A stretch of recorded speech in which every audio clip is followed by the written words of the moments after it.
நாம் இன்று மேரி கியூரியின் வரலாற்றை பற்றி கொஞ்சம் செய்திகளை அறிய இருக்கிறோம்.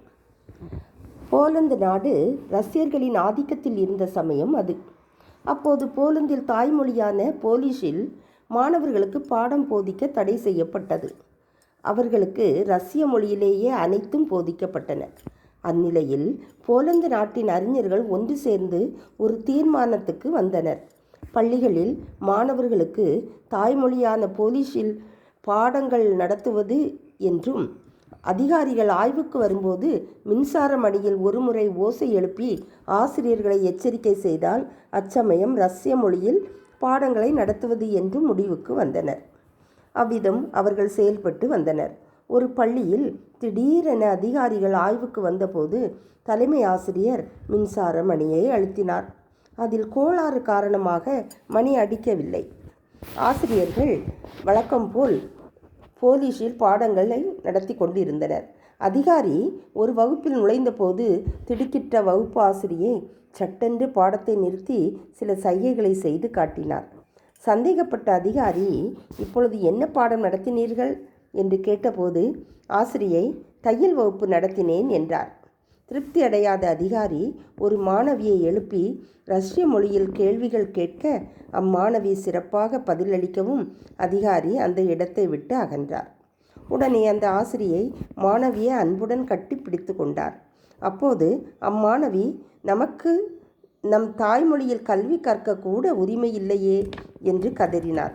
பின்னாளில் அம்மாணவி சிறந்த விஞ்ஞானியாகி புதியதாக தனிமம் ஒன்றை கண்டுபிடித்த போது அதற்கு தன் தாய் நாடான போலந்து நினைவாக போலோனியம் என்று பெயரிட்டார். அம்மாணவிதான் இயற்பியல், வேதியியல் என்று இரு துறைகளிலும் நோபல் பரிசு பெற்ற அறிவியல் மேதை மேடம் மேரி கியூரி ஆனார்.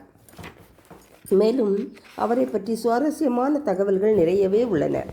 ரேடியத்தை கண்டுபிடித்த மேரி கியூரி அம்மையாரிடம் அமெரிக்க பத்திரிகை ஆசிரியர் ஒருவர், உங்களுக்கு வேண்டியதை கேட்க சொன்னால் என்ன கேட்பீர்கள் என்று கேட்டார்.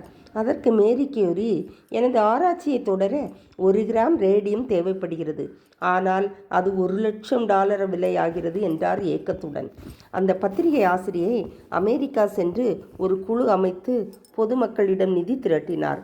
அப்பணத்தில் 1 கிராம் ரேடியம் வாங்கி அமெரிக்க ஜனாதிபதி கையால் மேரி கியூரிக்கு அளிக்கும் நிகழ்ச்சிக்கு ஏற்பாடு செய்தார். அந்த நிகழ்ச்சியில் ரேடியத்தை வழங்கும் பத்திரத்தை படித்து பார்த்த மேரி கியூரி தனது பெயருக்கு எழுதப்பட்டிருப்பதை கண்டார். அதை தனது ஆராய்ச்சி நிறுவனத்தின் பெயருக்கு மாற்றி எழுதச் சொன்னார். அந்த ரேடியம் தனக்கு பின் தம் சந்ததியினரின் தனி உடைமை ஆகிவிடக்கூடாது என்பதில் மேரி கியூரி எவ்வளவு கவனமாக இருந்தார். இப்படிப்பட்ட அறிஞர்களால் தான் நம்முடைய நாடு இன்றும் முன்னேறி கொண்டிருக்கிறது இல்லையா? இவரை போன்று, மேரி கியூரி அம்மையாரை போன்று தன்னலமற்ற வாழ்க்கை யார் வாழ்ந்தார்களோ அவர்கள் தரணியிலேயே சிறந்து விளங்குவார்கள், மக்களால் போற்றப்படுவார்கள் என்பது உறுதி.